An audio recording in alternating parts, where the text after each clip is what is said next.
ఆంధ్రప్రదేశ్లో రాష్ట్ర ప్రజలకు, అమరావతిలో ఉండే రైతులకు అందరికీ ఒక శుభవార్త. ఎన్నడో అమరావతిలో పనులు ఆగిపోయాయి. ఎప్పుడు ఆగిపోయినాయి? 2019 సంవత్సరంలో ఆగిపోయాయి. తర్వాత పిచ్చి మొక్కలు అక్కడ అన్నీ అడవిలా తయారైంది. అటువంటి అమరావతికి పూర్వవైభవం, పునర్వైభవం వచ్చే విధంగా మళ్ళీ మార్చి 10 నుంచి పెద్ద ఎత్తున నిర్మాణ పనులు ప్రారంభమైనాయి. ఈ ఎమ్మెల్సీ, ఈ గ్రాడ్యుయేట్ ఎమ్మెల్సీ, టీచర్ల ఎమ్మెల్సీల కారణం వల్ల టెండర్లు పిలవండి కానీ టెండర్లకు తుది రూపం ఇవ్వద్దు, అగ్రిమెంట్ చేసుకోవద్దు అని చెప్పి ఎన్నికల కమిషను ఆంక్షలు పెట్టడం వల్ల ఒక కనీసం 6 వారాల సమయం వృధా అయిపోయింది. సరే, పోతే పోయింది 6 వారాలు. 10 మార్చి నుంచి శరవేగంగా యుద్ధ ప్రాతిపదికన పనులు అమరావతిలో ప్రారంభమవుతున్నాయని ఇది తెలుసుకోవటానికి అందరూ ఎంతో ఆనందపడుతున్నారు. ఇప్పుడు ఆంధ్రప్రదేశ్ ప్రభుత్వం మున్సిపల్ శాఖ 40,000 కోట్ల రూపాయలకు టెండర్లు పిలిచింది. ఇవి 62 పనులుగా విభజించింది. ఈ 62 పనులకు 40,000 కోట్లకు టెండర్లు ఖరారు. తర్వాత అగ్రిమెంట్లు అయిపోయినాయి, పనులు ప్రారంభం. ధూమ్ధామ్ మామూలుగా ఉండదు. అక్కడ చూస్తే పగలే కాదు, రాత్రి కూడా పనులు జరుగుతాయి. 24 గంటలు 24x7. తర్వాత 365 రోజులు పనులు జరుగుతాయి. ఎందుకంటే ఇక్కడ ఎక్కువ మంది ఉత్తరాది నుంచి వచ్చారు.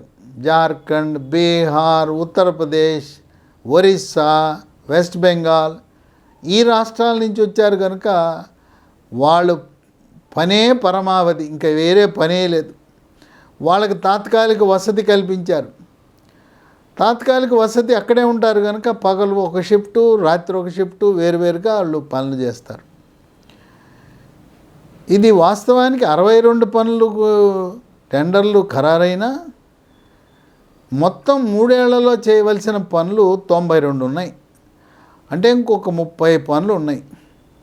మొత్తం ఖర్చు 3 సంవత్సరాల్లో 60,000 కోట్లు. ఈ వైఎస్ఆర్సీపీ పార్టీ వాళ్ళు, జగన్మోహన్ రెడ్డి అర్థం పర్థం లేకుండా ప్రజలను రెచ్చగొట్టే విధంగా మాట్లాడుతున్నారు. మీ సొమ్మంతా తీసుకెళ్ళి అమరావతిలో ఖర్చు పెడుతున్నారో, దోచేస్తున్నారు.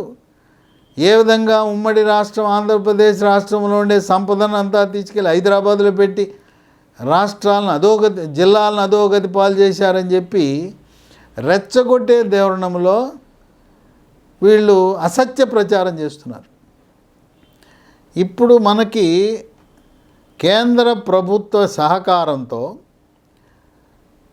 ప్రపంచ బ్యాంకు, హడ్కో, Asian development bank, German bank కలిపి 32,000 కోట్లు సిఆర్డిఏ బ్యాంక్ అకౌంట్లో వేశారు. ఇక రాష్ట్ర ఆర్థిక శాఖతో కూడా సంబంధం లేదు. సిఆర్డిఏ పనులు అవగానే ఎంబుక్లో ఎంటర్ అవగానే, అది కూడా చేత్తో రాసి ఎంబుక్ కాదు, నారాయణ, దీన్ని కూడా ఎంబుక్ చేసేసారు. అట్లాగే మన పంట ఎలా అయితే క్రాప్ బుకింగో, ఈ ఎంబుక్ అన్నీ కూడా కంప్యూటర్లో వెళ్ళిపోవాలి, ఆన్లైన్లో ఉండాలి, చేతి రాతలు ఉండవు. ఆన్లైన్లో ఎంబుక్లో ఎంటర్ చేసేస్తే ఆమోదం పొందగానే చెల్లింపులు చేస్తారు. కాంట్రాక్టర్లు కూడా చాలా ఉల్లాసంగా, ఉత్సాహంగా ఎందుకున్నారంటే డబ్బు ఉంది, డబ్బు పెట్టుకుని మనకు పని చెప్తున్నారు, ఇక బిల్లుల కోసం ఎవరి చుట్టూ తిరగాల్సిన అవసరం లేదని ఆనందంగా ఉన్నారు. ఈ 60,000 కోట్లు రాష్ట్ర ప్రభుత్వం పెట్టుబడి పెడితే సమాంతరంగా ప్రైవేటు పెట్టుబడులు, కేంద్ర ప్రభుత్వ పెట్టుబడులు, ఇవి మరొక 2,40,000, అంటే 4 రెట్లు ప్రైవేట్ పెట్టుబడులు. దీంట్లో చంద్రబాబు నాయుడు ఫార్ములా ఉంది. 9 నగరాలు, ఈ 9 నగరాల్లో ఆయనది కలిసి వచ్చిన అంకి 10.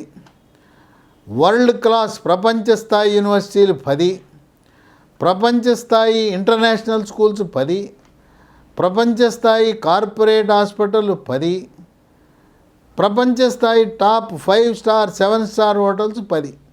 ఏదైనా 10. అమరావతిలో 10 అన్నాడు. ఆ విధంగా వాళ్ళందరూ పెట్టుబడులు. ఇక భవన నిర్మాణాలు ప్రారంభమైపోతున్నాయి. ఇప్పుడు నారాయణ యొక్క ఆలోచన విధానంతో ఈ సులభతరం చేసేసారు. ఈ టౌన్ ప్లానింగ్ వాళ్ళ వేధింపులు అవినీతిని పూర్తిగా నిర్మూలించడానికి మనం లైసెన్స్డ్ సర్వేయర్, లైసెన్స్డ్ టీపీలు ఆన్లైన్లో అప్లోడ్ చేస్తే 24 గంటల్లో మనకు భవన నిర్మాణ పరిమితులు వచ్చేస్తున్నాయి, పర్మిషన్ వచ్చేస్తూ ఉంది. ఎవరి దయాదాక్షిణ్యాలు లేవు, వేధింపులు లేవు. అయితే 5 అంతస్తుల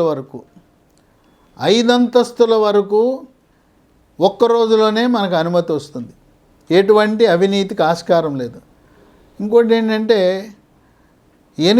విజయవాడ ఎనికేపాడు సమీపంలో 100 అడుగుల తాడిగడప రోడ్లో 20 అంతస్తుల భవనం, అది వివాన్ భవనం అని కేఎంవి సంస్థ వారు నిర్మాణం చేశారు. అది సందర్శకులు ఆకట్టుకుంటా ఉంది. రోజు వచ్చి చూసిపోతూ ఉన్నారు బిల్డింగ్ని. ఎందుకంటే విజయవాడ నగరంలో ఇప్పటివరకు 20 అంతస్తులు ఉన్న బిల్డింగ్ ఎక్కడా లేదు. దీంట్లో విశేషం ఏంటంటే భవనం పైన హెలికాప్టరు దిగటానికి అవకాశం కల్పించే విధంగా హెలిప్యాడ్ నిర్మాణం చేశారు. భవనం పైన అన్ని సదుపాయాలు, దాంట్లోనే మార్కెట్లు, దాంట్లోనే స్విమ్మింగ్ పూల్, ఒకటేంటి అంతర్జాతీయ ప్రమాణాలతో నిర్మాణం చేశారు. దాన్ని ఇప్పటికే అంతా మన ప్రవాస భారతీయులు కొనేసుకున్నారు. ఆ విధంగా భవన నిర్మాణాలు చేయటం ద్వారా, వ్యాపార సముదాయాలు నిర్మాణం చేయటం ద్వారా ప్రైవేటు పెట్టుబడులు మరొక 2,40,000 కోట్లు, అంటే 3 సంవత్సరాల్లో అమరావతిలో 3 లక్షల కోట్ల పెట్టుబడులు వస్తే అది ఢిల్లీని తలదన్నే రాజధాని కాదు. ప్రపంచంలోనే టాప్ 5 రాజధానిలో మనది కూడా ఒకటి ఆ జాబితాలో చేరిపోతుంది. హైదరాబాద్ నగరాన్ని ప్రపంచ పటంలో పెట్టింది ఎవరు? చంద్రబాబు నాయుడు. అదేవిధంగా అమరావతి రాజధానిని ప్రపంచ పటంలో పెడుతూ భారతదేశంలోనే కాదు ప్రపంచంలోనే టాప్ 5లో అమరావతి ఒకటి ఉండబోతూ ఉంది. ఇక్కడ 29 గ్రామాల రైతులు 34,000 ఎకరాలు ఇచ్చారు. దీంతో పాటు అదనంగా ప్రభుత్వ భూమి 18,000 ఎకరాలు ఉంది. అంటే రాజధాని అవసరాలకు పోగా ప్రభుత్వ ఈ వివిధ శాఖలకు కేటాయింపులు, సంస్థలకు కేటాయింపులు అన్నీ పోగా 22,000 ఎకరాల భూమి మిగులుతుంది. ఈ జగన్మోహన్ రెడ్డి వైఎస్ఆర్సీపీ దుష్ప్రచారము, మీరు కట్టిన పన్నులు మీ యొక్క జిల్లాల నుంచి డబ్బు తెచ్చి అమరావతిలో ఖర్చు పెడుతున్నారని దుష్ప్రచారం చేస్తున్నారు. చంద్రబాబు నాయుడు, మంత్రి నారాయణ ఖరాఖండిగా చెప్పారు, ప్రజలు పన్నుల రూపాన చెల్లించిన మీ జిల్లాలలో ఉండే నిధులు ఒక్క పైసా కూడా అమరావతిలో వాడముగాక. మాకు ఇప్పటికే 32,000 కోట్లు కేంద్ర ప్రభుత్వ సహాయంతో 4 సంస్థలు ఇచ్చాయి. మిగతాది కూడా కావాల్సింది 60,000 కోట్లు, మరో 28,000 కోట్లు కూడా మేము ఏర్పాటు చేస్తున్నాం. దానికి కూడా నారాయణ ప్రణాళిక చెప్పాడు. 22,000 ఎకరాల భూమి ఇప్పుడు సిఆర్డిఏ చేతిలో ఉంది. ఇప్పుడు ప్రస్తుతం అమరావతి కోర్ ఏరియాలో గజం 40,000 నుంచి 65,000 రూపాయలు ఉంది. ఒక సంవత్సరం కాలం పూర్తయ్యి దామ్ ఈ పనులు ప్రారంభమైతే 65,000 కాదు, 1,00,000 రూపాయలు అవుతుంది.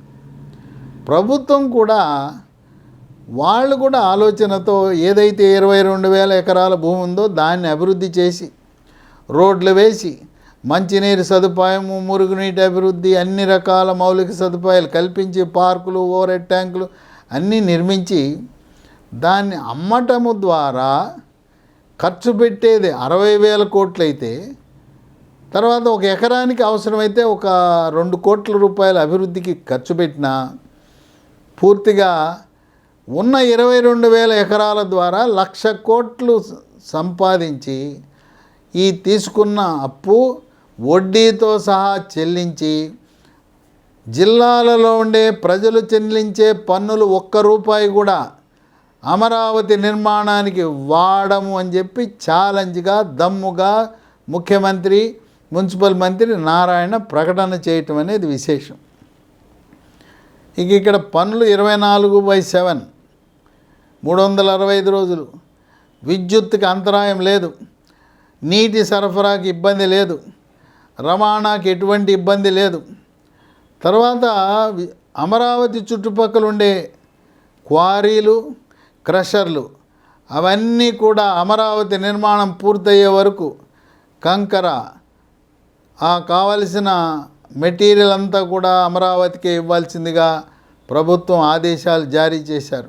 గనుల శాఖ ఈ కంకరకి ఇసుకకు ఎటువంటి ఇబ్బంది లేకుండా ఏర్పాటు చేయటం జరిగింది. ఇక ఏప్రిల్ 2025లో పశ్చిమ బైపాస్ ప్రారంభం కాబోతా ఉంది. అయితే జగన్మోహన్ రెడ్డి అవివేకం వల్ల ఈ జాతీయ రహదారి ఈ రోడ్ల మీద నుంచి నిర్మాణం చేశారు. ఇప్పుడు ఆ రోడ్లకి అంతరాయం లేకుండా 4 బ్రిడ్జిలు కట్టవలసిన అవసరం ఉంది. అదొక సంవత్సర కాలం పడుతుంది. అయితే ఇప్పుడు హైదరాబాద్ నుంచి వచ్చేవాళ్ళు గొల్లపూడి నుంచి కృష్ణా బ్రిడ్జి మీదుగా అమరావతి సీడ్ యాక్సిస్ రోడ్డుకు వచ్చేయచ్చు. అయితే అమరావతి నుంచి కాజకి ఆ రోడ్డు ఇంకొక సంవత్సరం పడుతుంది. ఎందుకంటే 4 వంతెలు నిర్మాణం చేయాలి. 4 వంతెలు నిర్మాణం చేస్తే అమరావతి ట్రాఫిక్, జాతీయ రహదారి వచ్చే వాహనాలకు ఎటువంటి ఇబ్బంది లేకుండా, ట్రాఫిక్ సిగ్నల్స్ పెట్టకుండా ఆ పశ్చిమ బైపాస్ యొక్క లక్ష్యము నెరవేరుతుంది. ఇక దీంతో పాటు చంద్రబాబు నాయుడు పట్టిందే పట్టు. మాది అమరావతి రాజధాని మేము నిర్మాణం చేస్తున్నాం, విజయవాడ హైదరాబాద్ ట్రాఫిక్ పెరిగిపోతుంది, ఇప్పుడున్న 4 లైన్లు సరిపోవని చెప్పి నితిన్ గడ్కరీని చెప్పాడు. 6 లైన్లు చేయమన్నారు. అంతకుముందు కొన్ని కుంటి సాకులు చెప్పడం జరిగింది. అక్కడ కోమటిరెడ్డి వెంకటరెడ్డి కూడా 6 లైన్లు అంటే మీకు సరిపడా వాహనాలు తిరగటం లేదు, ట్రాఫిక్ లేదు, 4 సరిపోతాయని ఏదో సమర్థించడానికి ప్రయత్నం చేసింది కేంద్ర జాతీయ రహదారుల సంస్థ. ఇప్పుడు చంద్రబాబు నాయుడు రంగంలో దిగ్గానే ఇంకేం మాట్లాడకుండా ఆయన చెప్పారు, విజయవాడ నుంచి హైదరాబాద్ నగరం వరకు ఎవరు చెప్పినా కాని పని చంద్రబాబు నాయుడు నోటి మాటతో ఈ రోజున 4 లైన్ల జాతీయ రహదారి 6 లైన్లు కాబోతూ ఉన్నాయి. మరి తదుపరి విజయవాడ నుంచి మచిలీపట్నం వరకు మరో అదే రోడ్డు కదా. ఈ రోడ్డు మచిలీపట్నం టు హైదరాబాదు. అప్పుడు విజయవాడ నుంచి మచిలీపట్నం ప్రస్తుతం 4 లైన్లే ఉన్నాయి, అది కూడా 6 లైన్లు అవుతుంది. ఎందుకంటే మరో 2 సంవత్సరములలో మచిలీపట్నం పోర్టు నిర్మాణం పూర్తవుతుంది. హైదరాబాద్ నుంచి కోదాడలో తెలంగాణ ప్రభుత్వం ఒక డ్రై పోర్ట్ ఏర్పాటు చేస్తూ ఉంది.